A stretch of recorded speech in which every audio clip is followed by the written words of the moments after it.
Ça nous va bien, n'est-ce pas, non? Gloire au Seigneur.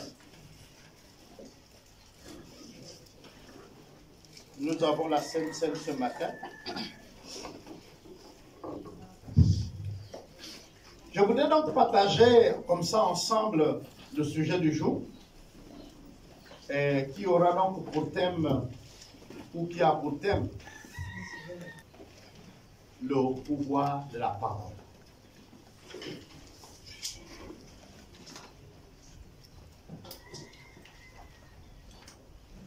Nous pourrons, dans le thème, parler de la pensée, de croire et de parler. Parfois, nous le savons, et certains également sont bien informés, que pour parler, il y a d'abord la pensée. Et si nous ne pensons pas ce que nous parlons, alors nous faisons beaucoup d'erreurs. Seulement nous oublions que nous avons déjà parlé.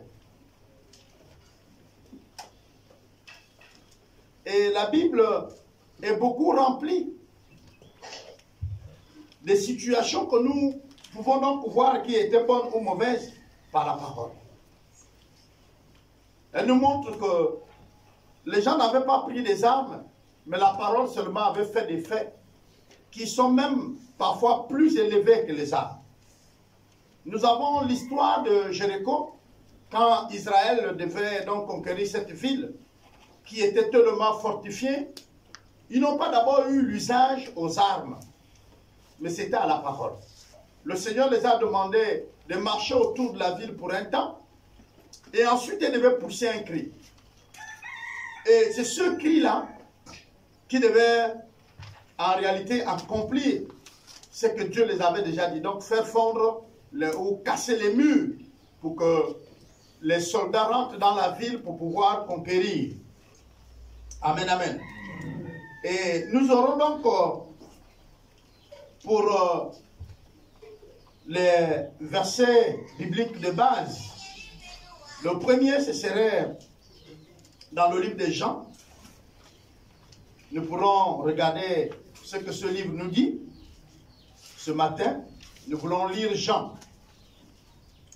Et nous serons donc dans Jean 1. Jean 1. Nous allons lire 1 à 4. Au commencement était la parole. Et la parole était avec Dieu. Et la parole était Dieu. Elle était au commencement avec Dieu. Toutes choses ont été faites par elle. Et rien de ce qui a été fait n'a été fait sans elle. En elle était la vie, et la vie était la lumière des hommes. Amen, amen. Amen. Ça, c'est ce que la parole nous dit. Et nous allons partir toujours dans le même livre de Jean, au même chapitre, mais cette fois-ci, on va aller lire le verset 12. Le verset 12. C'est un verset qu'on a déjà lu fatigué. Hein? Et quand on veut t'aider à recevoir le Seigneur, c'est le verset là qu'on va lire. Et on va le lire encore. Le verset 12 et le 13. Alors, qu'est-ce que le verset dit? Il dit, mais à tous ceux qui l'ont reçu. C'est ça? À ceux qui croient en son nom, elle a donné le pouvoir de devenir enfants de Dieu, lesquels sont nés, non du sang, ni de la volonté de la chair, ni de la volonté de l'homme, mais de Dieu. Le verset 14. Et la parole a été faite chair, et elle a habité parmi nous, pleine de grâce et de vérité. Et nous avons contemplé sa gloire, une gloire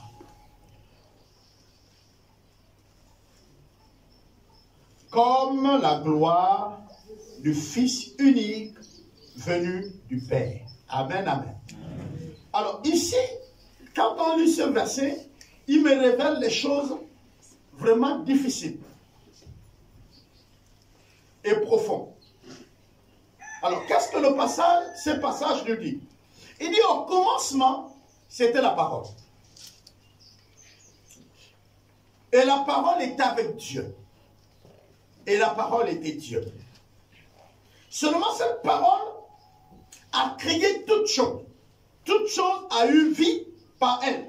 Rien de ce qui existe n'a pu exister sans elle. La parole. Et quand nous lisons donc le 12 à 14, il nous dit, mais à tous ceux qui l'ont reçu, la parole, elle a donné le pouvoir de devenir enfants de Dieu. Ils ne sont pas nés de la chair, ni du sang, ni de la volonté d'un homme, mais de Dieu. Ensuite, il continue, il dit, mais la parole est venue habiter parmi nous, plein de grâce. Et nous avons contemplé cette parole. La gloire qu'elle avait était la gloire d'un fils de Dieu. Amen. Amen, amen. Ok. Alors, mon premier message pour cette année était quoi? Nous sommes richement bénis.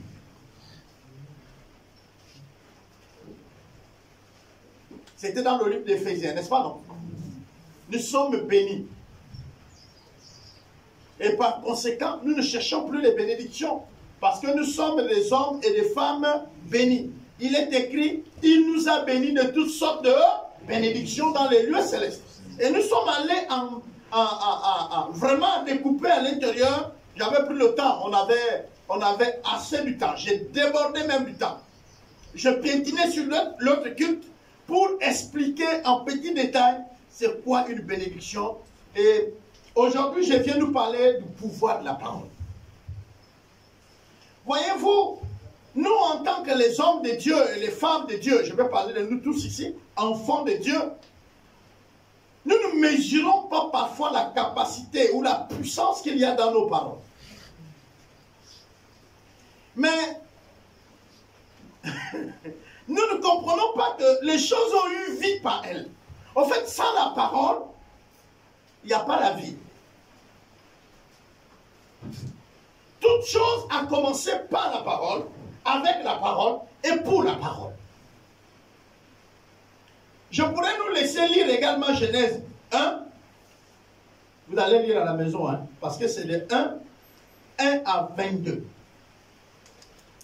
Et vous allez voir qu'il y a une phrase qui se répète. Et Dieu dit, amen, amen. Et Dieu dit, on fait ici le Dieu, on parle aussi, on dit au commencement était Dieu. Au commencement était Dieu.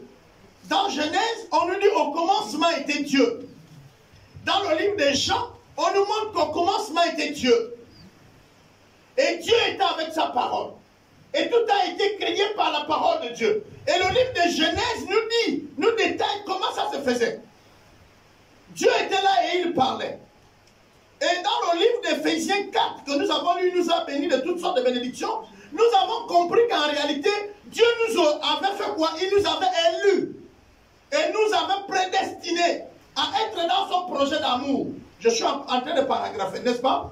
C'est Éphésiens. Qui peut me donner le chapitre? C'était Éphésiens 1, à partir de verset 2, voilà, à 6, qui disait, nous sommes richement bénis. Nous a bénis de toutes sortes de bénédictions. Il n'y a pas une bénédiction qui manquait. Mais il y avait quand même un problème. Dieu vient de prononcer des bénédictions. Pourquoi ça ne prend pas fin chez nous? En fait, pourquoi ça ne s'accomplit? Regardez, le pouvoir de la parole.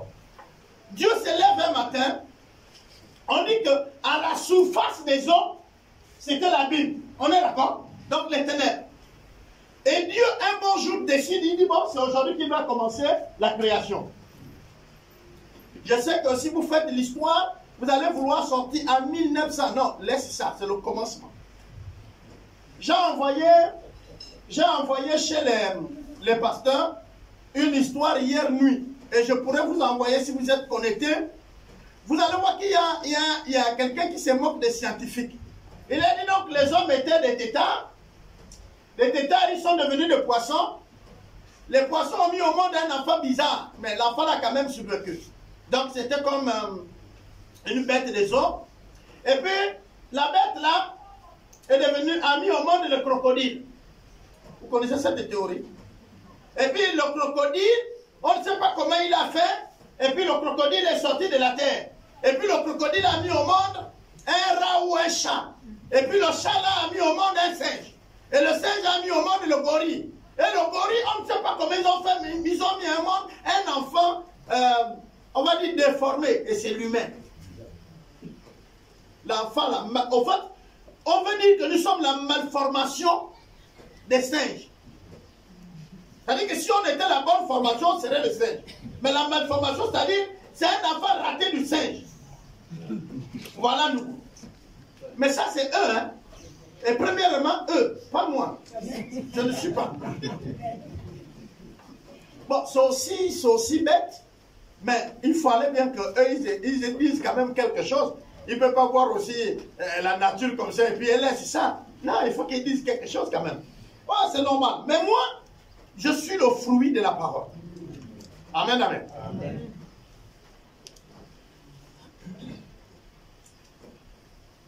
On peut aller doucement. Même nous qui sommes ici, pour que notre mère et notre père arrivent à nous concevoir, il y a eu la parole. Un jour, votre maman a vu un homme venir vers lui et parler. Et lui a parfois même fait des promesses des enfants. Je te fais comme ma femme, pour qu'on vive ensemble et qu'on éduque nos enfants ensemble. Est-ce que vous comprenez ça? Et quand l'autre donne son accord, c'est le oui qui permet que deux personnes vivent ensemble. Vous êtes le fruit de la parole. Et de cette union va naître des enfants. On est d'accord? Mais c'est l'accord de monsieur et madame. S'il n'y a pas eu l'accord de votre père et de votre mère, vous ne serez pas leurs enfants. Donc la parole a encore une fois fait que vous soyez. Seulement, depuis là, il y a les malformations, mais seulement ça ne fait plus qu'on retourne, je ne sais pas quoi. On est resté homme. Merci Seigneur. Alors, nos paroles ont donc du pouvoir. Les paroles que nous parlons ont donc de la puissance. Mais j'ai envie de dire, pas les paroles de tout le monde.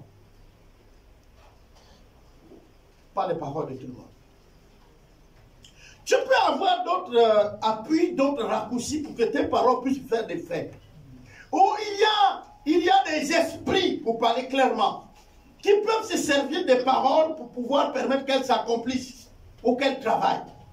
Mais dans le cas de nous, en tant que chrétiens, il y a un schéma à suivre pour que ta parole puisse être pleine de puissance et d'autorité. Il y a un schéma. Et le schéma se trouve dans ce que je viens de lire, dans la parole. Regardez bien. On dit au commencement était quoi? Hein? La parole était avec qui? Et la parole était quoi? Maintenant, après qu'on a lu ça, allons-y lire le verset 13 du même chapitre 11. Quelqu'un peut lire?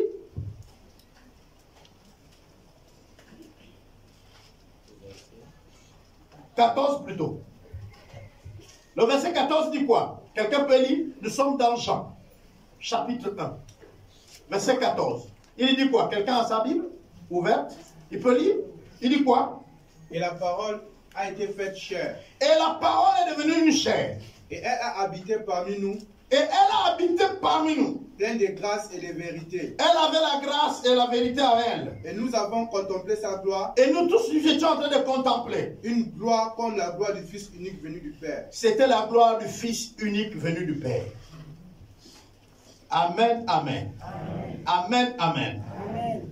La parole était le Fils du Père. La parole a vécu parmi nous plein de quoi? De grâce. Et de quoi? Et de vérité. Voilà les qualités qu'il y a dans quoi? La parole. Elle était parmi nous. Mais est-ce que nous étions la parole parmi quelqu'un elle était parmi nous? Non. C'est pourquoi au verset 12, il dit, mais à tous ceux qui l'ont reçu, à ceux qui croient à son nom, elle a donné le pouvoir de devenir, la capacité de se transformer. À ceux qui ont cru à la parole va produire des faits. La parole ne produit pas de faits, car en réalité, vous ne croyez pas à elle. Au commencement, quand Dieu va parler à la nature, quand Dieu va parler, parce qu'il y a l'abîme, alors Dieu va parler. Il dit d'abord qu'il y a des eaux. On est d'accord, non? Et qu'il sépare des eaux du ciel et de la terre, et du bas, et que la terre soit, et qu'il a séparé du sec, et les eaux de la mer. Ensuite, il va décider de ce qui va habiter la mer, et il va décider de ce qui habite le ciel. Ensuite, il met les astres, c'est-à-dire, nous avons la lune, le soleil et les étoiles. Dieu les met. Mais regardez bien, la nature obéissait sans bouder. À chaque fois que Dieu appelait, il parlait, alors la chose s'accomplit comme Dieu voulait. Il n'y avait pas de problème. Pourquoi? Mais parce que c'était dans le chemin de Dieu. Tout ça est en Dieu. Et au moment où il veut, ces choses s'accomplissent. Elle ne s'accomplissait pas comme elle voulait. Elle s'accomplissait comme Dieu voulait. Les choses ne se faisaient pas comme les choses voulaient. Mais les choses se faisaient comme Dieu avait déjà dans sa tête. Et comme il attendait voir ces choses. C'est-à-dire que si Dieu attendait que la mer soit de 10 mètres carrés, la mer allait avoir combien? 10 mètres carrés. Donc la surface que la mer a est la surface de Dieu dans sa pensée. C'est pourquoi je parlais de la pensée, de croire et puis de parler. C'est les trois choses. Quand il parle dans le livre d'Éphésiens, il dit, nous ayant prédestinés à être ses enfants de quoi? D'adoption. Il nous a élus et il nous a prédestinés. En fait, moi je ne suis pas un fruit d'hasard. Je suis un projet tout conçu de Dieu. La taille que vous voyez là, la grosseur que vous voyez, le temps que je vais vivre sur la terre, même s'il m'arrivait de mourir aujourd'hui, ça c'est le projet de Dieu, parce qu'il savait comment j'allais commencer et où j'allais mourir. Moi je ne mourrais pas parce qu'un sorcier avait décidé. Amen. Non. Si je meurs, ne donnez pas gloire au diable. Le diable ne peut pas me tuer. Je suis le projet de Dieu. Et chaque projet a un temps de début et un temps de fin. Amen. Donc, quand on dit il nous a prédestinés, et je disais aux autres qu'il faut comprendre que dans élu, quand on dit tu es élu, si tu es chômeur, tu ne sais pas lire et écrire, mais on t'a élu maire, tu es quoi? Tu es quoi? Mère. Tu es maire, non? Est-ce que tu n'as pas l'autorité? Si. Est-ce que tu n'as pas le pouvoir? Si. Est-ce que durant ton mandat, ce n'est pas toi qui es le patron de la cité? Si. Et vous avez des problèmes parfois entre nous. Oh, il n'a pas ceci. Oh, il n'a pas cela. Mais il est élu. Amen. Tu peux parler, il est élu. Amen. Alléluia. Amen. Et il est revêtu du pouvoir et de l'autorité. Il est élu. Et on dit Dieu nous a élus. Donc, vous tous qui êtes ici, vous êtes élus de Dieu. Vous êtes le projet de Dieu. Vous pouvez amener élu comme étant le choix, comme étant l'appel. Mais oui, mais Dieu ne peut pas vous choisir de vous appeler et qu'il ne vous délègue pas son autorité. Dieu ne peut pas vous choisir et vous laisse comme ça. Non, il vous choisit pourquoi? Pour accomplir une tâche. Et bien chaque tâche a une délégation de responsabilité et d'autorité. Même si je te dis coupe l'herbe, au moment où tu coupes l'herbe, tu es sur les ordres de celui qui t'a dit coupe l'herbe. On est d'accord? Et là, pendant que tu coupes l'herbe, il y a quelqu'un qui vient te dire arrête. Tu lui dis, je n'ai pas d'ordre à recevoir de toi. Il y a quelqu'un qui m'a dit de couper l'herbe. Si tu as un problème avec lui, va lui. Moi, je coupe mon herbe. Et en même temps, tu sais que je coupe l'herbe, je serai payé. Donc, si tu obéis à quelqu'un d'autre qui n'a pas fait le contrat avec toi, Celui qui t'a envoyé arrive, il dit, mais pourquoi l'herbe n'est pas coupée? Tu dis, non, quelqu'un est venu me dire, il n'est plus coupé. Il te dit, bon, que la personne là te paye. Ah oui. On est d'accord? Amen. Parce que si en réalité, moi je t'ai demandé un travail, c'est je te paye, je te paye pour le travail que tu as fait. Mais au moment que tu es en train de faire ce travail, tu me représentes. Tu coupes mon herbe à la maison. C'est l'herbe que j'aurais dû couper, non? Moi, je fais autre chose. Au moment que tu es en train de couper, c'est moi qui coupe l'herbe. C'est pourquoi je vais récompenser tes efforts. Parce que tu me représentes. On est ensemble? Tu agis dans ma cour. Tu es dans mon terrain. En tant que délégué. Parce que je t'ai délégué une partie de responsabilité. Celui de faire propre ma cour.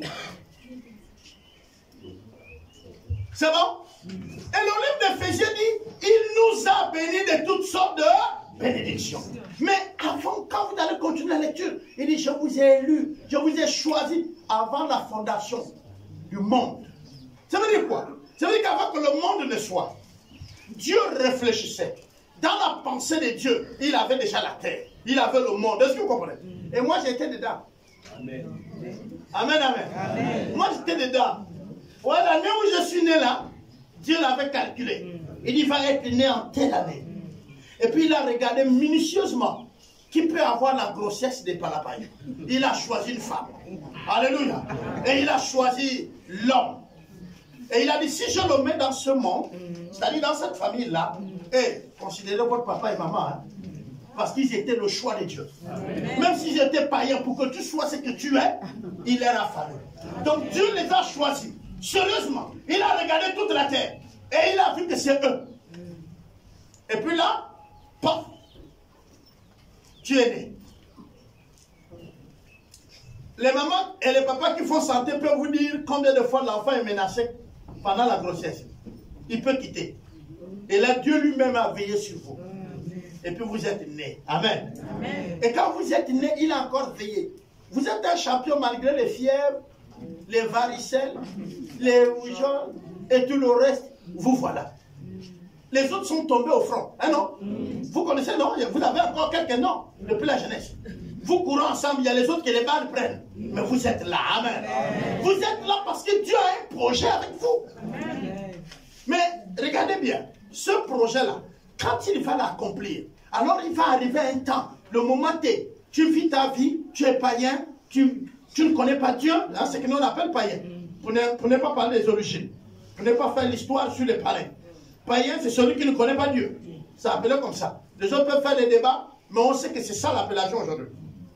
Maintenant, au moment que Dieu veut maintenant que toi, tu accomplisses sa volonté, dans ce qu'il a voulu que tu fais, tu te convertis. Et tu penses que c'est toi qui es devenu chrétien. Non, il a touché ton cœur. Mais en te laissant aussi le libre arabe de dire oui ou non. Maintenant, quand tu dis oui, alors le phénomène des gens va s'accomplir pour toi. À son chapitre 1 et le verset 12, il dit quoi? À ceux qui ont cru, à ceux qui ont accepté, il a donné le pouvoir de devenir enfant de Dieu. Et le pouvoir de devenir enfant de Dieu là, on va le comprendre ensemble. Ça s'explique toujours dans le même verset. Il dit, il a donné le pouvoir de devenir enfant de Dieu. Hey, le verset 12 dit ceci. Non, le 12. Mais à tous ceux qui l'ont reçu, à ceux qui croient à son nom, elle a donné le pouvoir de devenir enfant de Dieu. Lesquels sont nés. Ils sont donc nés. On parle ici d'une autre naissance. Amen, amen. Amen. Mais on va avancer. Non du sang, ni de la volonté de la chair, ni de la volonté de l'homme, mais de qui? De Dieu. Mais de qui? De Dieu. Ok, c'est bien. Ils sont nés de Dieu. C'est pourquoi je disais, attention, la parole a des faits. On ne devient la parole qui s'accomplit que si on remplit à une condition. Croire et recevoir. Quand tu crois et tu reçois, tu vas naître. Mais tu vas naître comment? Tu vas naître où? Eh bien, nous sommes des êtres humains. Et nous avons mis au monde nos enfants. Ils sont des êtres quoi? Alors, si vous élevez les bêtes à la maison, que ce soit les poules, les coqs, les chiens, les chats, les enfants sont le quoi? Vous avez pris les graines, vous avez mis dans le sol. Les graines sont les enfants des arbres. Quand ils ont poussé, ils ont donné l'arbre selon son espèce. On est d'accord, non? Non? C'est son enfant, non? Ok. Et ici, on dit, quand vous l'avez reçu, vous avez cru en son nom. Elle vous fait naître. Elle, c'est qui? Et nous savons que la parole, c'est qui? Ok. Il dit, tu es né ni du sang. Il faut déjà enlever le sang. Ce n'est pas de la chair, donc de la volonté d'un homme, ni d'un homme. Alors tu es né de quoi? Tu es né de Dieu, pas de la volonté de Dieu. Tu es né de Dieu. Tu sors des entrailles de Dieu. Et si Dieu t'a fait naître, Dieu est ton père. Toi, tu es quoi donc? Vous savez, je disais à mes enfants, il y a des débats qu'on ne fait pas. Il y a beaucoup. J'apprends que les musulmans, les brahmanistes, j'apprends qu'ils disent que Jésus n'est pas Dieu. C'est des débats bêtes. Si je suis un fils d'un humain, je suis quoi? Ils reconnaissent que Jésus est le fils de Dieu, mais pas qu'il est Dieu. Mais s'il est fils de Dieu, il est Dieu. Si un Dieu te met au monde, tu es quoi? Si un homme te met au monde, tu es quoi? C'est le débat bête. Si je sors des entrailles de Dieu, je suis Dieu. Et le livre des Psaumes nous dit, vous êtes des dieux. Nous ne sommes pas l'équivalent de Dieu, mais nous sommes des enfants de Dieu. Tu ne peux pas hériter le royaume des cieux. Tu ne peux pas être dans le royaume des cieux, vivre l'éternité avec Dieu, si tu n'es pas son fils, ni sa fille. Amen. Le seul royaume où ce ne serait qu'une seule famille qui va hériter le paradis. Ne peut rentrer au paradis que si tu es fils ou fille. Si tu es serviteur, tu ne vas pas rentrer. Si tu es un compatriote, tu ne vas pas rentrer. Tu es administrateur, tu ne vas pas rentrer. Non, tu es admirateur, tu ne vas pas rentrer. Même si là-bas on doit chanter, mais il faut que toi, avant de chanter là, tu remplis la condition de fils ou fille. C'est pourquoi il te fait naître. C'est la première condition. Et quand tu es né de la famille de Dieu, tu es Dieu. C'est pourquoi tu peux vivre la vie de Dieu. Vous pensez qu'on peut s'éloigner du péché étant être humain? Non. Le péché a eu la victoire sur Adam et Ève. Et pour que toi tu aies la victoire sur le péché, il faut avoir la nature de Dieu.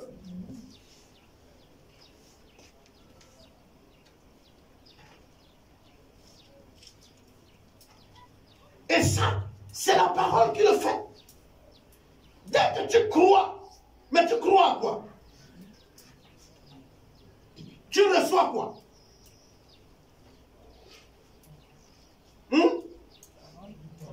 Tu crois à quoi? Et tu reçois quoi dans ta vie? Et alors la parole va créer des transformations. Vous savez, sur d'autres points, vous pouvez vous accorder avec les scientifiques. Ils vont vous dire certaines choses qui, par exemple, nous avons la chenille. La chenille. On est d'accord? Mais pour qu'elle devienne papillon, elle peut aussi mourir dans la coque. Est-ce que vous comprenez? Les blancs parlent de l'ours qui va berner un moment. Il va dormir. Mais pour aller dormir pendant 3 mois, ou je ne sais combien, il faut qu'il a emmagasiné assez de graisse pour continuer à lui nourrir. Sinon, il va se réveiller de son sommeil avant. J'ai vu un film où les autres dormaient encore, mais il y a un qui s'était réveillé. Il y avait encore la neige, lui, il avait faim. Donc, peut-être une semaine avant les autres, l'ours était déjà dehors pour chercher à manger. Et je vais nous poser la question à nous. C'est pourquoi la Bible dit c'est le Saint-Esprit qui convainc du péché et du jugement. Mais à partir de la parole que nous recevons, la parole que nous écoutons. nous allons continuer à voir. Je disais que, pardon, dans le livre de Jean, de Genèse, nous sommes en train de voir Dieu qui dit, Genèse 1. Je disais, vous allez lire à la maison. Tenez votre mal en patience. Si vous ne lisez pas à la maison, c'est vous-même. Mais vous allez voir que Dieu dit que la terre soit. Et la terre fut. On est d'accord? Il proclame et ça a des faits. Moi, je vais être simple avec vous. Si je me suis revêtu de la nature de Dieu, je suis né de Dieu. Dieu, il accomplissait les choses en parlant. Moi, je vais accomplir les miennes en faisant quoi? En parlant. Dieu, quand je disais, il y a la première chose, penser. La deuxième chose, faire quoi? Croire.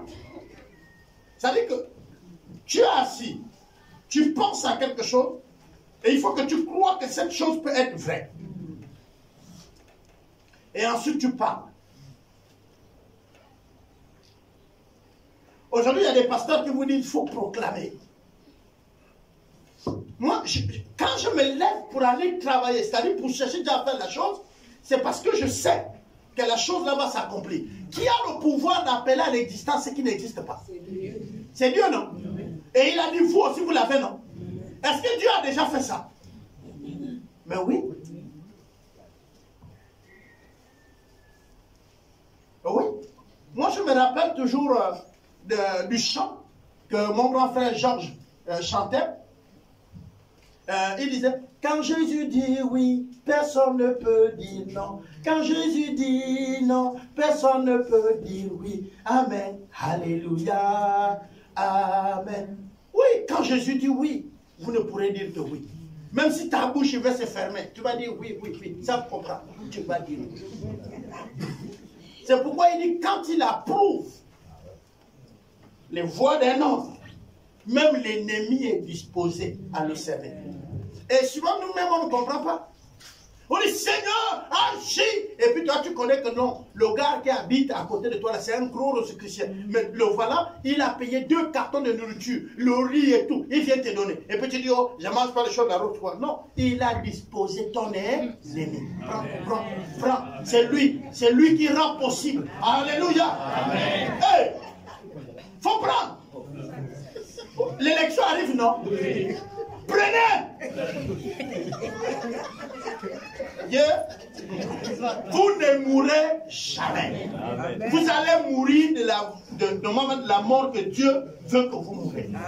Mais pas parce que tu as mangé ce que l'ennemi a amené. Non, il est disposé. Il doit te donner ces repas-là. Il doit te donner cet argent. C'est obligatoire, il doit te donner. Parce que Dieu a touché son cœur, il te donne. Et il y a quoi? Que vous savez qu'il y a un problème. Si on vous offre une maison hantée, prenez.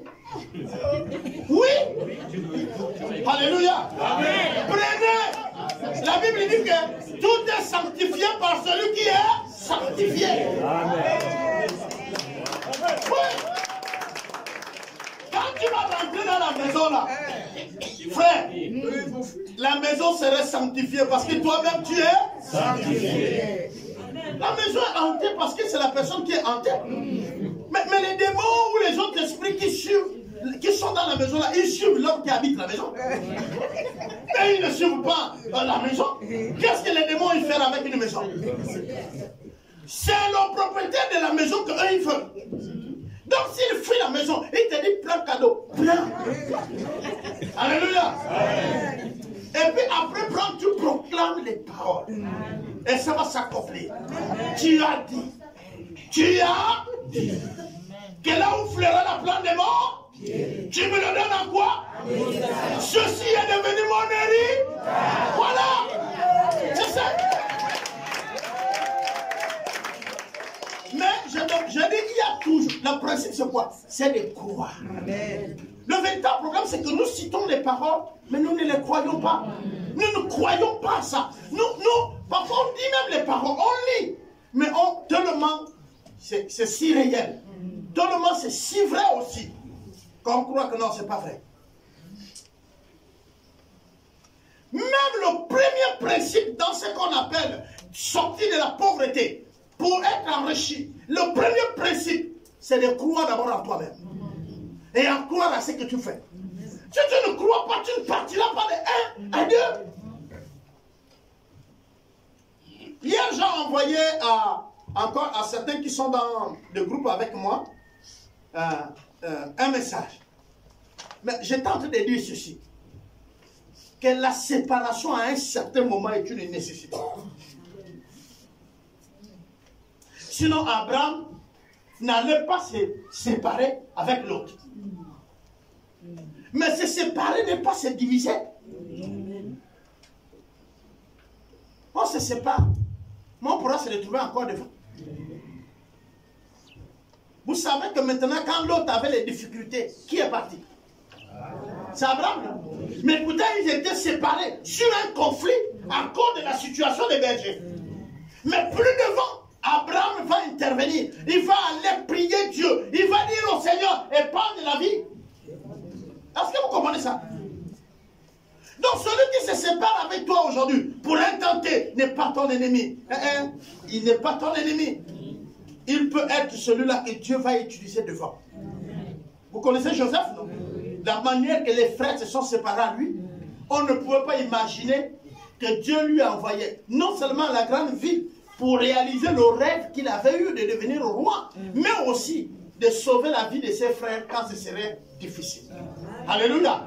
Et quand la vie des autres était menacée, ils ont couru là. Joseph était devenu une ressource.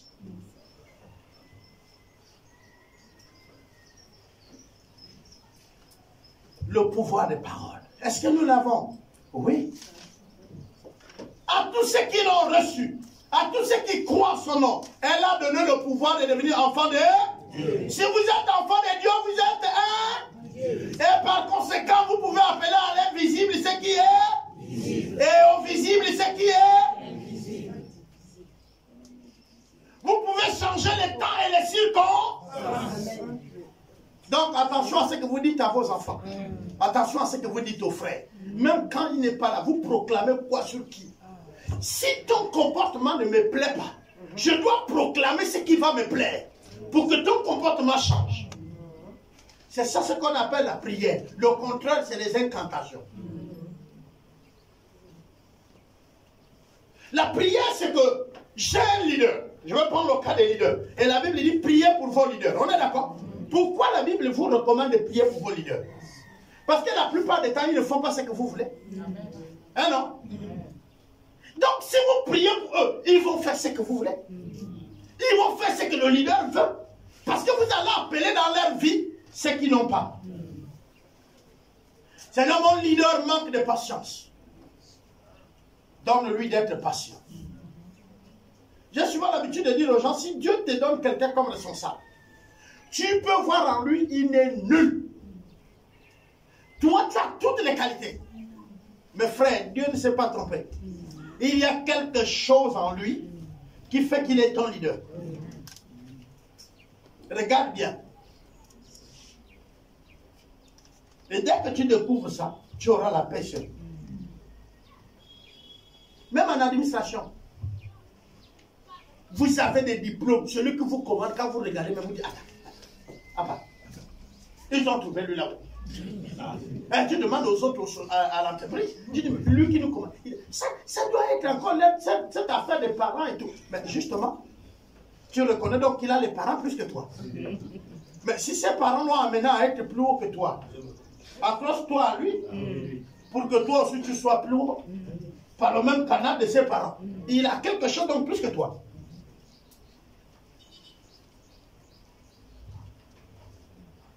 J'ai Jésus comme Dieu, comme Père. Je veux même enlever Dieu. Père, mon Père. Et c'est le vieux Carambiri qui disait, voilà, on a Jésus comme Père. Nous sommes ses enfants.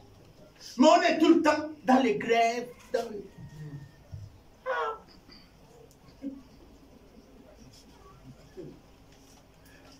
Il a dit, ce que vous allez lier sur la terre serait lié où?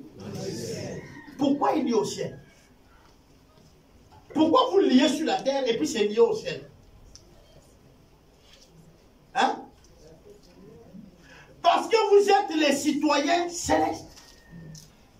Dans Éphésiens 2,6 dit, il nous a élevés, il nous a fait asseoir dans les lieux célestes, en Christ Jésus.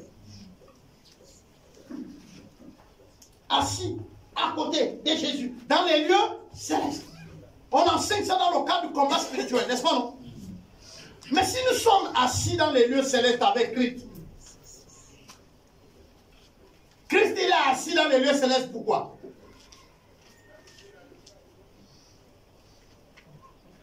Son Père est quoi? Céleste. Lui-même il est quoi? Céleste. Et si nous sommes en Christ, et Christ en nous, ça fait de nous de quoi? De célestes. Parce que nous avons la nature de Dieu. On est ensemble?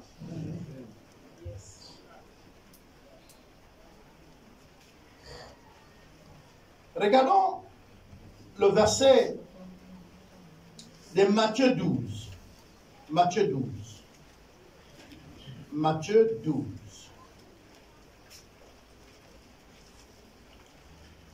Matthieu 12.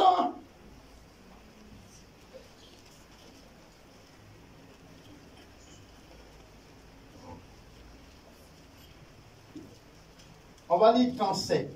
Matthieu 12 au verset 37.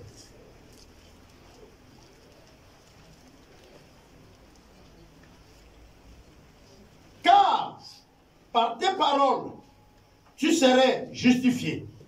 Et par tes paroles, tu serais condamné. L'homme est condamné ou justifié par ses quoi? Par ses paroles. Ah non? Regardez bien ce que le verset dit. Par tes paroles, tu serais justifié, ou alors par tes paroles, tu serais condamné. Donc, ce qui condamne quelqu'un, c'est quoi? Alors, ce qui lui justifie, c'est quoi? Voilà, vous avez été témoin, ou alors, vous avez vécu une situation, et on vous amène au tribunal. Le tribunal cherche à connaître quoi? La vérité, non? Au travers de quoi? De vos paroles. Vous savez, il y a des personnes où quand ils parlent, même quand il a tort, on va lui libérer. Hein? On va dire non, ce gars-là n'a pas vraiment commis ça, on lui libère. Faut suivre parfois certaines séries policières.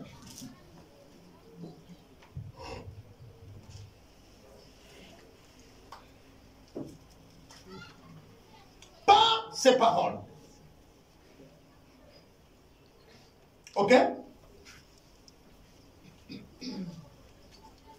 On va aller dans Jean 17.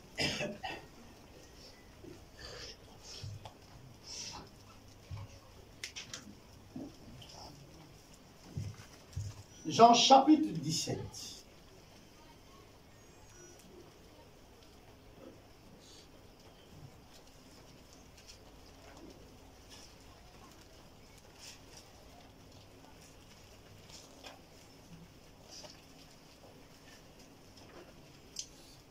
À partir du verset 14.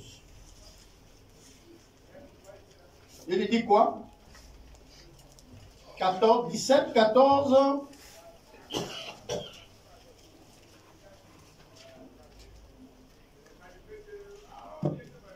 Jean 17, verset 14. Je vais lire. Je leur ai donné ta parole. Et le monde leur a haï parce que ils ne sont pas du monde. Comme moi, je ne suis pas du monde. Je ne te prie pas, pardonnez-moi, je ne te prie pas de les ôter du monde, mais de les préserver du mal. Ils ne sont pas du monde, comme moi. Je suis, je ne suis pas du monde. Sanctifie-le par la quoi? La vérité. Par la parole. Hein? Ta parole. Ta vérité, ta vérité et ta parole. Et la vérité. Alors, comme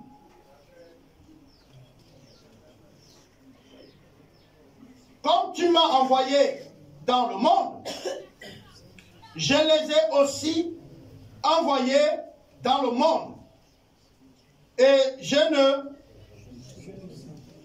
me sanctifie moi-même pour eux, afin que eux aussi soient sanctifiés par la vérité. Amen. Amen. Pardonnez, j'ai quelques soucis. C'est écrit en rouge chez moi et mes lunettes ont des problèmes avec la distance. Alors, ici, nous sommes en train de dire, il dit, je les ai laissés où? Mais ils ne sont pas. Parce que moi-même, je ne suis pas. Ok, maintenant je vais vous poser la question. Vous êtes d'où alors? On dit, ils sont dans le monde, mais ils ne sont pas du monde.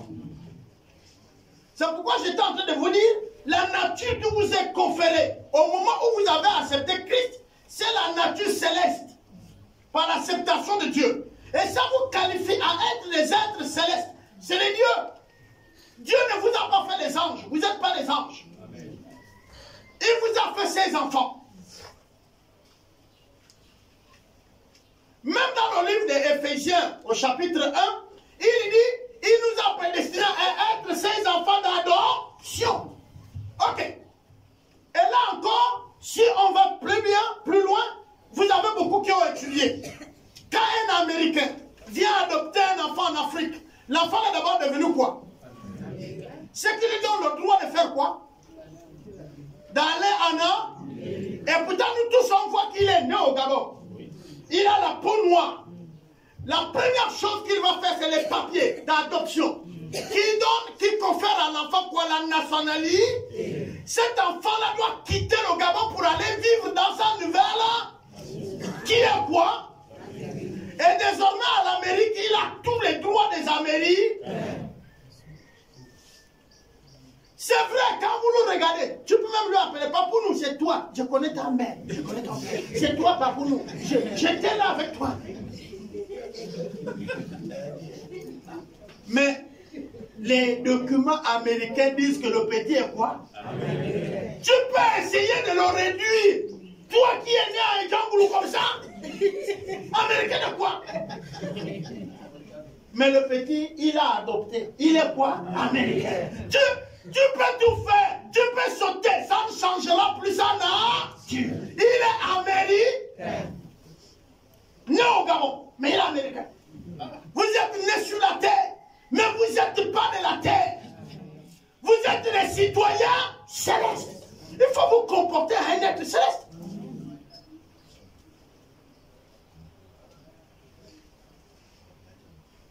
C'est pourquoi Dieu dit, priez pour les nations que vous vivez. Parce que votre Père en dépend, vous comprenez? Donc, c'est votre nation d'accueil. Vous n'avez même pas insulté les étrangers ici, vous les chrétiens. Parce que vous êtes étrangers vous-même sur la terre. Amen. Ça me fait comprendre? Tu es congolais, tu veux dire quoi? Toi, tu es guinéen. Toi-même, tu es gabonais. Non, parlons franchement, tu n'es pas gabonais. Tu es du royaume du ciel. Amen. Tu es un céleste. Tu n'es pas étranger. C'est parce que Dieu t'a aidé, tu ne fais pas la carte de séjour. Oui, il t'a fait venir ici. Il a choisi une famille ici et pas ta vie au monde. Donc, ne blague pas trop, sinon on va vous demander les cartes d'identité ici, les cartes de séjour. J'ai dit aux autres à Mwanda quand je prêchais, j'ai dit quand le monde parle des extraterrestres, il fait allusion à vous. C'est quoi extraterrestre? C'est celui qui n'est pas de là. Et ils disent qu'ils ont une technologie qui est plus vieille des années. Cette technologie est plus grande que ce que la terre connaît. Mais il fait allusion à vous. La technologie chrétienne, la technologie même du royaume des cieux n'est pas maîtrisée par la terre. Et ils disent qu'ils vivent parmi nous depuis des années. Moi j'aime suivre les films des extraterrestres. Parce que les gars disent, les extraterrestres sont parmi nous depuis. Ils vivent là. Seulement, ces gars-là, ils ont des pouvoirs qui dépassent les humains. Est-ce que vous comprenez ça? Mais je me reconnais là-dedans. Je me reconnais là. Je suis un extraterrestre. Je ne suis pas de la terre. Extraterrestre veut dire tu n'es pas de là, mais tu vis sur la Est-ce que c'est moi qui dis ça? C'est moi qui dis ça. C'est la parole de Dieu qui dit que nous sommes du ciel. Dieu nous laisse dans le monde, mais nous n'appartenons pas au monde. Alors j'ai envie de dire, je suis laissé sur la terre pour faire des recrutements massifs. Amen. Je suis un agent de recrutement.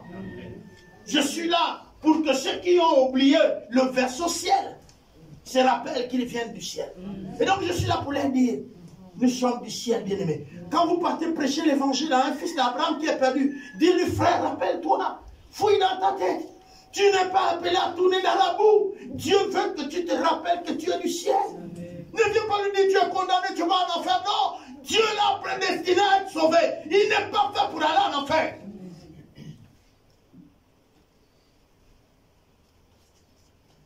Amen, les paroles de bénédiction. Mais tout ça, nous y sommes parvenus grâce au pouvoir de la parole. Nous sommes le fruit de la parole. La parole change. La parole transforme. Bien-aimés, la parole. Et Dieu vous a donné ce pouvoir. Les paroles qui sortent de votre bouche ont de l'autorité, de la puissance. Et elles créent, elles appellent à l'existence.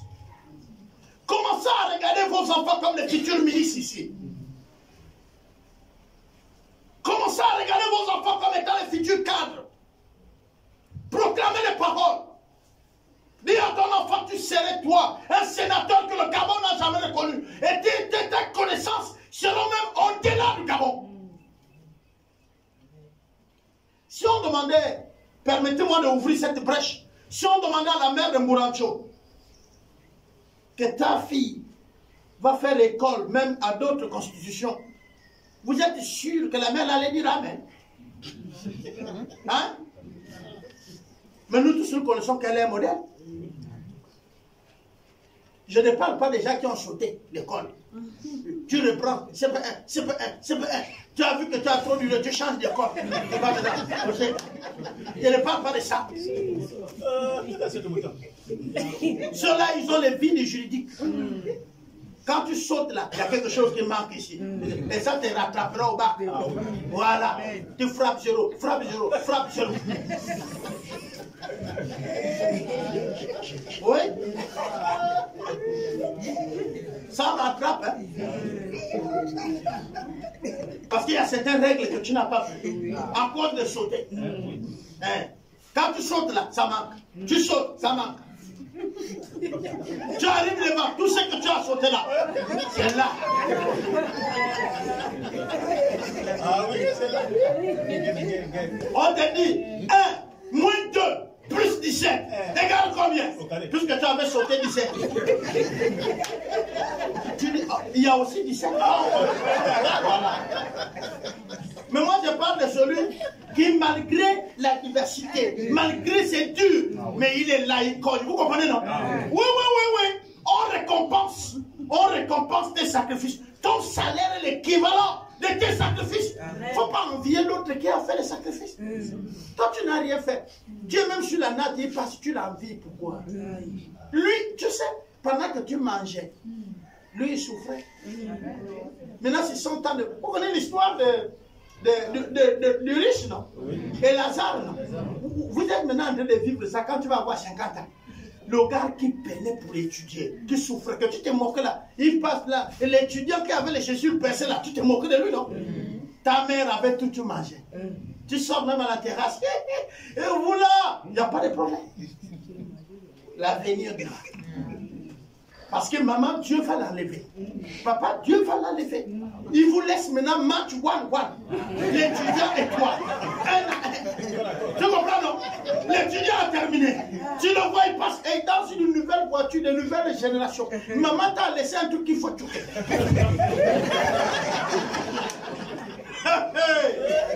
C'est là que tu te rappelles que non, il fallait que je fasse des sacrifices comme lui. Amen. Amen. Et la jalousie rentre parfois là-bas. En fait, on n'a pas besoin d'être jaloux. Amen, amen. Amen. Oui. Commencez à regarder vos enfants positivement. Et s'il vous plaît, oh, tel est maudit. Oh, on dirait je vis la malédiction des parents. Frère, Si on dit malédiction des familles, hein, on vous dit ça, non? Vous là, vous suivez, j'essaie, vous suivez les prédications. Ou même peut-être certains d'entre vous encore sont dans les malédictions de la famille. Mais il faut quitter aujourd'hui. Amen. Parce que les malédictions là, il y a eu quelqu'un qui a prononcé. Il a parlé. Donc quand tu arrives dans la famille, tu fais partie de la famille, non? Et tu es revêtu de l'autorité de Christ. Donc toi aussi maintenant tu prends les décrets qui viennent changer le premier. C'est simplement pour changer ça. Vous n'avez pas besoin tout le temps, pasteur, non, laissez les pasteurs là-bas. Tu dis, je suis moi, membre de cette famille. Je suis du rang à l'intérieur. Et si le Christ m'a qualifié d'être le porte-parole de cette famille, parce qu'il m'a appelé, donc il m'a oint, c'est pour le bien de cette famille. Dieu ne peut pas m'appeler pour que ça ne soit pas cette famille. Tu regardes bien. Alors je vous ai dit, ça commence par la pensée. Réfléchis autour de ta famille. Tu vois qu'il y a quoi qui ne va pas bien. Note. Seigneur, il n'y a pas de mariage dans ma famille. Pourquoi? S'il y a des malédictions qui ont été prononcées aujourd'hui, je prends un autre décret. Qu'à partir de cette année, il y a mariage. Là, tu es au niveau des paroles. Tu proclames les paroles. Et ça va avoir des faits, si tu crois à ça. Amen. Parce que pour prendre les décrets, les gens, même s'ils savaient que le diable, et ils parlent. Moi, j'ai grandi au village. Les autres, ils partent. C'est vers 18h, ils vont derrière la maison. Eh ouais! Écoutez bien. Là, l'Onganga vient de consulter l'enfant de la fièvre. Vous comprenez, non? Et l'Onganga dit, celui qui est l'auteur de la fièvre, là, c'est ton grand-père. Il réclame un costume. Il réclame un chapeau. Et il réclame l'œuf. Moi, je vivais dans ce milieu. Si vous avez oublié, moi, je voyais. Même quand j'étais chrétien, il m'arrivait d'aller m'asseoir là où les gens célèbrent l'Onkira pour voir qu'est-ce qui se passe. Et je peux décrire la cérémonie. Ah, parce que vous, quand il y a des cérémonies traditionnelles là, oh, je suis chrétien, je ne veux pas. Viens t'asseoir, regarde ce qu'il faut. Il faut voir. Est-ce que vous comprenez? J'étais là, et là, le marabout te dit, va faire ça. Et qu'est-ce que ma mère ou mes oncles faisaient? On avait un grand-oncle, il est déjà mort, l'oncle de mes mamans. Et c'était lui qu'on partait voir. Et lui, il faisait comment? Il prend le costume. Ils avaient les sacs sur le côté comme ça. On lui a dit que celui qui est mort là, c'est tel. Et comme c'est lui qui savait qui était son grand-père, les enfants ne maîtrisent plus. Est-ce que vous comprenez? Il sait qu'il aimait le sac. Donc quand le marabout lui a dit, il réclame le sac. Là, mon grand-père dit Amen. C'est ça. C'est lui. Parce que même le marabout te dit, tu as deux oncles. Tu as deux oncles. Le gars ne dit jamais, c'est tel. Mais lui là qui vient là, il a le sac, c'est toi qui dit c'est lui là, c'est lui. Il va aller prendre le sac. Maintenant le soir vers 18h, mon grand-oncle allait derrière la maison. Il prend le costume, il pose. Il prend le sac, il pose. Il prend l'œuf, il met dans l'assiette, il pose. Il dit toi, qui viens maintenant emmerder la famille où je suis resté avec, à cause, prends tes choses, fous, ne viens plus. Il proclamait quoi? Les paroles. Il entretenait les esprits de famille que Dieu appelle là, avec ses paroles. Et il a donné les présents. Toi, il n'y a pas de problème, tu as Dieu. Est-ce que tu ne donnes pas de présents? Il y a ta dit, mais ton offrande sont rentrées dans la corbeille, non? C'est que tu donnes ça à qui? À Dieu, ta divinité, ta personne que tu sais, puissant, qui veille sur toi. On est d'accord? Lui, il sait, il croit aux esprits, c'est un animiste. Et là, toi aussi, tu n'as plus besoin d'amener les sacrifices. Christ a tout payé à la croix. Amen. Donc, il faut que tu crois à son sacrifice. Maintenant, tu arrives, tu dis, vous avez trop longtemps mangé les œufs ici. Et le vieux costume qu'on vous donne, c'est fini cette affaire-là. Vous n'aurez plus costume, vous n'aurez plus les œufs. Désormais, c'est les lieux arides qui vous sont réservés. Cette famille-là, je la trempe dans le sang de l'agneau. Je la mets à part pour Christ. Amen. Regardez, quand le gouvernement, même que ce soit un chef, le chef d'État, il arrive, il y a des lois qui sont écrites. Mais il a envie de faire quelque chose. La loi là lui embête. Il appelle ceux qui prennent des décisions de changer la loi qui va lui arranger à prendre une décision. Qui vous a dit que vous n'avez pas ces paramètres dans le monde spirituel? C'est quoi changer les temps et les circonstances? Le ciel est noir, il y a la pluie. Et toi, tu sais que tu dois aller faire telle chose. Mais tu dis à Dieu, mais Seigneur, pourquoi la pluie? La pluie là-bas, attends, pluie, attends. Je fais ce que j'ai à faire, après tu viens. Amen. Et tu vas, tu fais. J'ai vu ça à plusieurs reprises.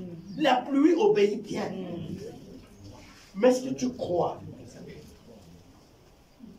Est-ce que tu crois d'abord au pouvoir des paroles? Aux paroles qui prennent vie. On a dit que vous ne réussirez jamais. La pauvreté parle plein. Même les quelques cadres chez vous, vous savez, quand la pauvreté a tenu les gens, ce n'est pas les milieux des niveaux scolaires, non.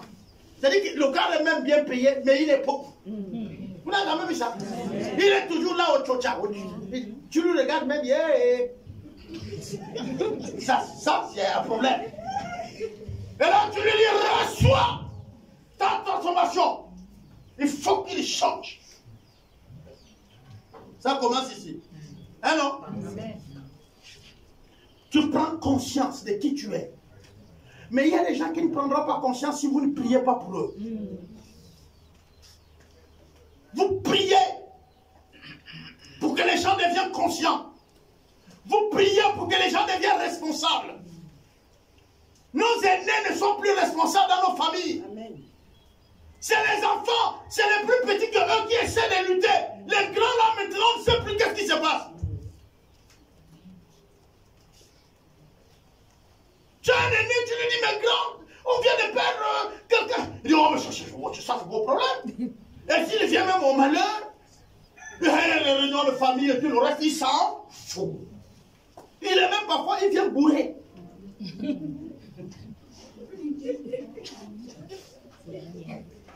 On dit, il y a mariage dans la famille. Le gars, il arrive, il s'assoit.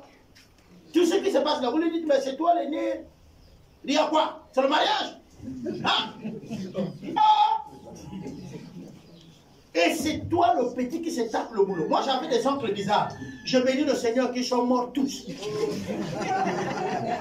Oui. Est-ce que c'est moi qui les ai tués? Mais pourquoi ne pas bénir Dieu s'il l'a enlevé? Amen. Je vais vous dire, à chaque fois qu'on avait des événements heureux chez nous, c'est-à-dire les mariages, les grands là, ils s'asseyaient là. Et puis ils me mettent devant. Ils parlent, papa. Donc c'est moi qui parle, j'organise et tout. Dès qu'on met l'argent au sol, bam! Et me met-il. Et quand la cérémonie est terminée, il faut faire maintenant le partage. Là, je deviens enfant. C'est-à-dire, tout de suite, ils me disent, tu es enfant au même titre que les autres. Si chaque enfant a 10 000, tu as 10 000. Mais la maison qu'on a fait la cérémonie est la mienne. Les assiettes, c'est pour moi. Celui qui allait payer même la nourriture pour recevoir la famille qui arrive, c'est moi. Vous me donnez 10 000, je rembourse les dettes comment? Ils m'ont fait ça une fois.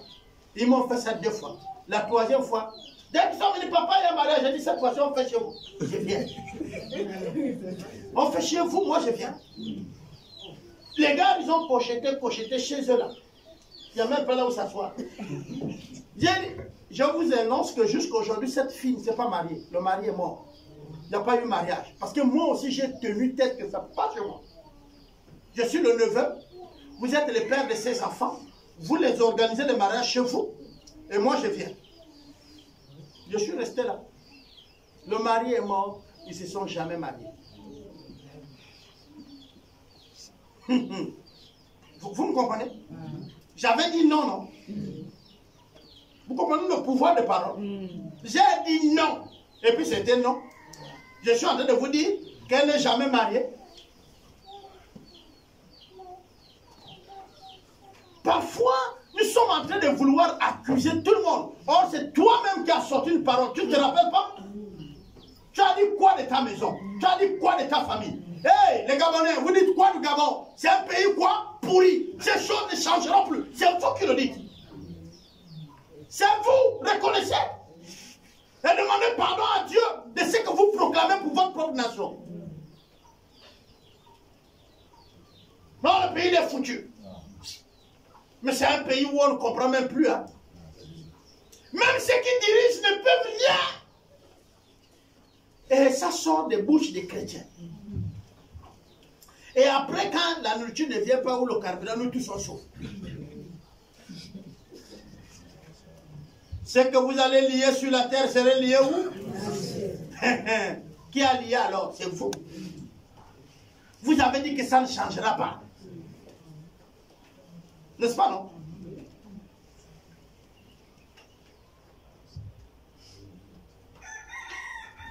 Le 17. On va lire. Lisez le 12. Jean 12. On avait déjà lu ça, non? 37, non? Alors donc c'est Luc 5,5 qu'on va lire. Luc 5,5.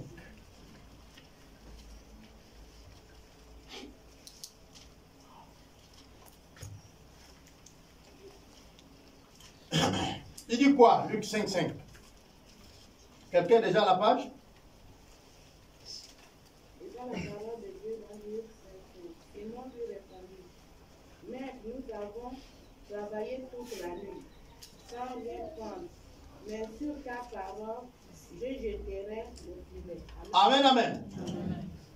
Là, c'est Simon-Pierre. Ils avaient déjà pêché toute la nuit. Ils n'ont rien pris, non? Mais maintenant, ils arrivent là. Dieu prend leur pirogue, il enseigne et après, il lui dit, bon, recule ta pirogue et jette le filet.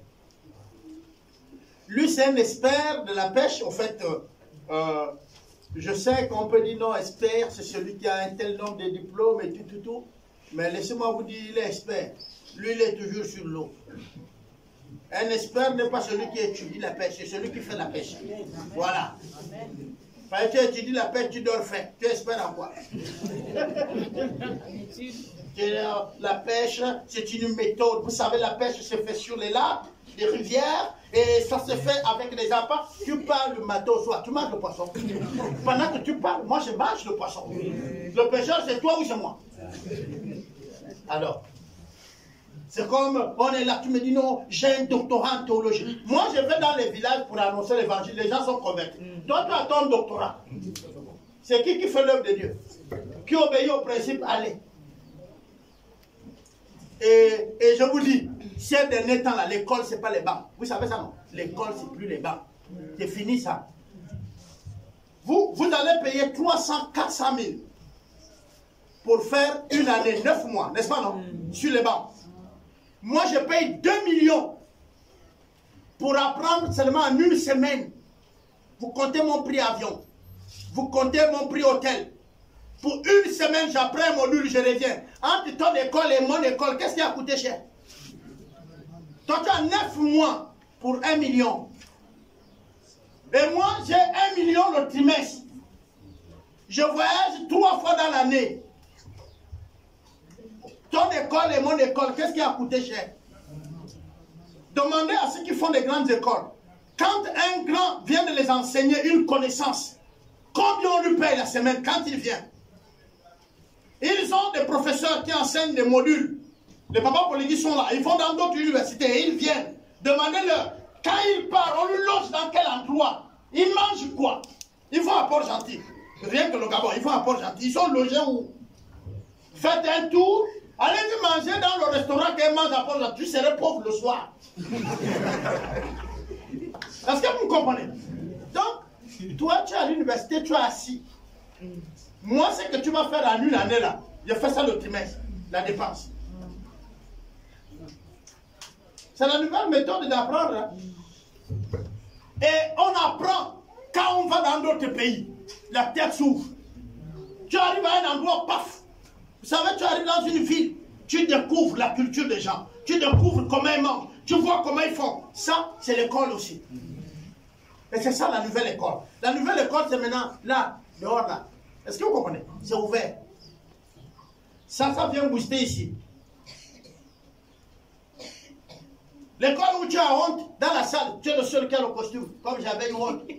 Moi, j'avais honte. En bon Gabonais, j'ai mis cravate. On m'a dit, on vient à la conférence. J'ai dit, ça y est. J'étais logé à l'hôtel, j'ai tiré le sac, j'ai déposé là. J'ai mis cravate, veste, tout serré. Bien, je rentre dans la salle, je suis le seul comme ça. Donc, on vient en conférence aussi sans veste. J'ai eu honte, la honte de mon année. J'ai couru à lever tout ça parce que j'étais logé dans le même hôtel. Je suis revenu dans les mêmes habits que les autres. Là, je fais, ouh! Je viens de loin. Ma veste elle est revenue sans plus jamais qu'on la porte. Les souliers, paire de nuits et tout. Mais je souffrais pendant que les autres étaient à l'aise. Il y avait des hauts panneaux, des chemises simples, les t-shirts. Les gens venaient par là, d'autres sont descendus de l'hôtel. C'est pas lui qui enseigne. Il est dans la salle là-bas avec une paire de baskets ou de babouches. Tranquille, les autres juste au kilote, jusque là. Ah, et celui qui m'a enseigné, scandale, il était en short. Avec un repas. C'est lui l'orateur. Ça n'a pas changé. Hein, non? Si c'était moi, imaginez, c'est moi. C'est que mon costume là, j'allais le mettre. Hein, on est d'accord, non? Et là, j'allais sortir le Kanegi. Ah oui? Faut qu'on sache que où je suis là. Et même quand on te donne le jus pour prendre, tu fais. Tu souffres. Hein? Sois relax et sois simple. Amen. Sois toi-même. C'est ça. Oui. Ici, c'est simple. Il lui a dit, frère, je sais que tu as fait la pêche toute la nuit. Je sais que tu as souffert. Mais allons, jette. Le gars veut donner des raisons après. Il dit, mais sur cette base-là, sur cette parole prononcée-là, je jette le filet. Et nous tous, nous connaissons ce que la pêche était, non? Alléluia. Nous connaissons que la pêche, là, le poisson était en abondance. Amen. Sur quelle parole tu veux jeter le filet ce matin? Tu as la Bible devant toi. Est-ce que c'est sur la base de ta famille? Est-ce que c'est sur la base de ton emploi? Tu regardes peut-être ton niveau, tu regardes ton diplôme, et tu penses que, au Gabon même, les enseignants de l'école primaire sont devenus des ministres. Au Gabon même, les planteurs de champs sont nommés ministres. C'est ici, dans le Gabon, on a vu. Vous n'avez jamais vu? Des gens m'en foutent, général. Qui n'a pas vu? Donc tout est possible, n'est-ce pas, non? Amen. Et vous croyez que ce qui est possible aux hommes n'est pas possible à Dieu? Dieu ne peut pas vous faire ce que lui veut que vous soyez. Soyez réglo avec Dieu. Soyez réglo avec Dieu. Vous savez, il y a des situations où je ne suis pas un très grand pêcheur. Mais je suis allé dans les lacs de mon village. Les lacs. Vous savez, les lacs, c'est aussi profond. Hein? Et on avait une zone dans notre lac à l'école où tout le monde disait, il ne faut pas traverser là-bas. Parce que là-bas, il y a les crocodiles. Il y a les bêtes des eaux. Il ne faut pas aller. Et c'est vrai, nous on pêche de ce côté, mais jamais de l'autre côté. On ne partait pas. Et ceux qui se sont aventurés parlaient même d'avoir rencontré la sirène. Et tout le reste. Seulement un jour, un des nôtres va s'aventurer. Nous sommes allés, il a pris sa pirogue, il dit, vous avez peur, ça c'est quoi? L'eau c'est l'eau, je sais nager. Il a traversé, il n'est pas allé loin. Son nom c'est Doudou. C'est mon petit-fils. Il est allé plus loin et du coup, il sent que ce n'est plus lui qui maîtrise la chambre à air. Tu te rappelles de l'histoire? Donc, nous on partait pêcher sur les chambres à air. Et là, il sent que quand il demande à la chambre à air de monter, elle ne monte plus. Il demande de descendre, mais il est au milieu du lac, derrière la ligne que nous n'affranchissons pas. Seulement la chambre à air ne monte plus, elle ne recule plus, elle ne tourne plus, elle est là. Alors, il se rend compte que, on faisait quoi? On prenait le compte plaqué, on le mettait au milieu de la chambre à air, on se mettait là avec les appâts. Et tu pêches. Alors, il se rend compte que, bon, là, nous, on n'est pas en train de voir la difficulté. Pour nous, il est sur l'eau et il fait sa pêche. On le voit, il retire la mission de l'eau. Donc là, il y a déjà un problème. Seulement, qui va franchir la ligne pour aller là-bas? La première chose qu'on fait, c'est d'enlever nos chambres à air de l'eau. Donc, on ne sait pas qu'est-ce qui se passe. Tu bagailles, tu sors. Tu vas maintenant à terre. Et tu regardes ce qui se passe. Alors, la chambre à air démarre avec lui pour aller au large, donc plus profond, vers le haut. Pam, paf, ça s'arrête. dit, ça y est, c'est fini pour lui. La même chambre, elle le descend avec lui. Viens, pam. Alors, ce qu'il a fait, c'est quoi? Il a fait le calme sur la chambre à elle. Comme il avait une costaud, ça a fait des tours, fait rien. Après, il s'est rendu compte que c'est maintenant l'eau qui lui a mené. Donc, ce qui lui a tenu venait de le lâcher. Il n'a pas cherché à dire que je sors du côté où ils sont là. Il a laissé l'eau le conduire jusqu'à un bord. Il a sauté là-bas, les poissons et tout le reste. Il a couru. Il est revenu nous trouver. Il fallait qu'on cotise un peu de poissons, chacun d'entre nous pour le donner. Sa chambre à air jusqu'à aujourd'hui. Mais, en fait, qu'est-ce que je veux dire?